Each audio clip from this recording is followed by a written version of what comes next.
आप सभी सुनने वाले साथियों को मेरा नमस्कार हो।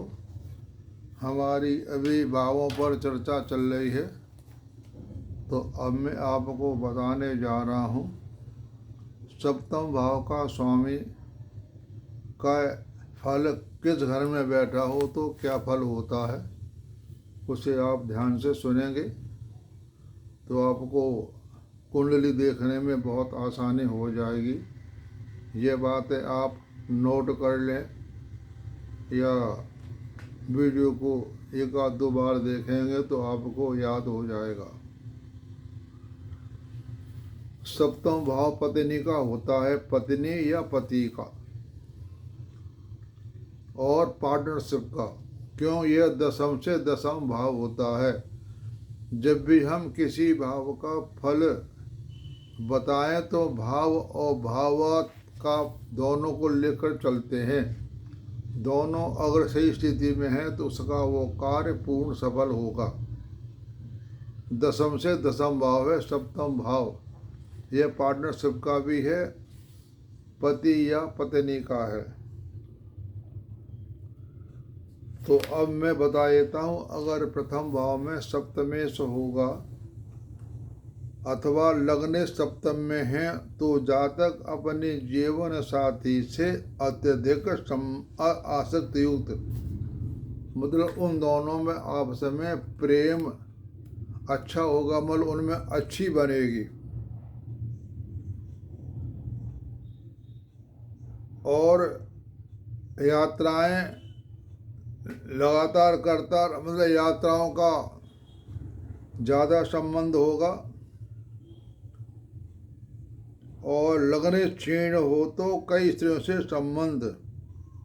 ये तो मैं आपको बार बार बता रहा हूँ कि भावेश की स्थिति क्या है, उसी आधार पर हम फल बताएंगे। भावेश भाव और कारक की क्या स्थिति है।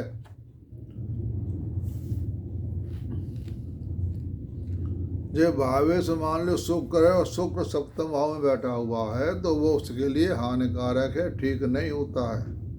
ये भाव का नाश करता है। बृहस्पति, मैंने आपको बताया था पिछली वीडियो में कि शनि मंगल को छोड़ करके बाकी 5 ग्रह अपने भाव में बैठे हों तो वह भाव का नाश करते हैं। और द्वितीय भाव में बैठा हुआ हो तो उसे विवाह के द्वारा धन की प्राप्ति होती है। और तृतीय भाव में बैठा है तो भाग्यवान जातक के भाई बहन विदेश में रहते होंगे। अगर सप्तमेश तृतीय भाव में बैठा हुआ है तो उसके भाई बहन घर से दूर या विदेश में रहते हैं। आजकल विदेश कोई ज़्यादा दूर नहीं माना जाता है, 2-4-5 घंटे में पहुंच जाते हैं।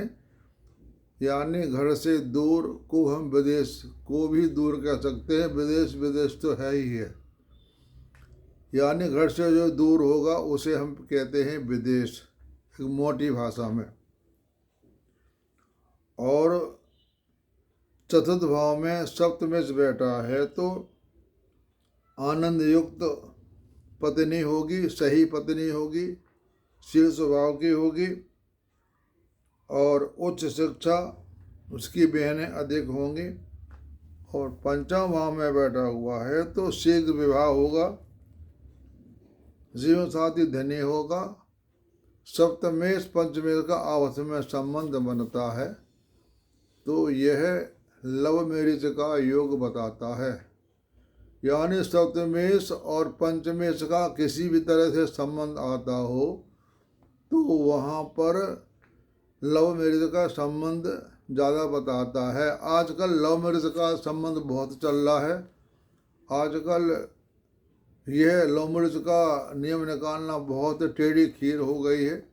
इसको बहुत गहराई से देखना पड़ता है, लेकिन बताने वाला बता देगा कि यहाँ लव मैरिज होगी। पहले लव मैरिज का सिद्धांत बहुत कम था, अब तो इसका चल गया है चलन। तो इस बात को ध्यान में रख करके हमारे बड़े बड़े आचार्य होते हैं, जैसे हमारे के राव साहब और भी हैं, तो उसमें भी वे संशोधन निकालते रहते हैं। इसे हम कैसे देखना चाहिए तो समय के अनुसार ज्योतिषियों का जो हमारा लिखा हुआ है वह नियम भी कुछ चेंज करने पड़ जाते हैं समय को देख करके। अगर ये छठे भाव में बैठा हुआ है तो ये ठीक नहीं है, दो विवाह का सूचक है। अगर सप्तम छठे भाव में बैठा हुआ है तो यह दो विवाह का सूचक है, और सप्तम में बैठा हुआ है तो सौम्य तथा आकर्षक व्यक्ति होगा। स्त्रियां खुद इन जातकों के पीछे पड़ती हैं, स्त्री हो या व्यक्ति हो। अष्टम भाव में पड़ा हो तो हिस्सेदारी धनी होगा, अमा पार्टस में होगा वह धनी होगा। जीवन साथी की मृत्यु, जातक की मृत्यु दुरुस्त क्षेत्र में होगी, बुरे व्यवहार युक्त, मतलब ये सप्तम अष्टम में बैठा हुआ है तो ये ठीक नहीं होता है। और नवम भाव में बैठा है तो स्त्री द्वारा विवाह से पहले अथवा विवाह के बाद बाधाएं उत्पन्न होती हैं। और दसम भाव में बैठा है तो विदेश में व्यवसाय द्वारा सफलता। मैंने आपको बताया था कि सप्तम भाव और द्वादश भाव विदेश की ओर इंगित करते हैं। अगर सप्तम दसम भाव में बैठा हुआ है तो वह, अगर दशमेश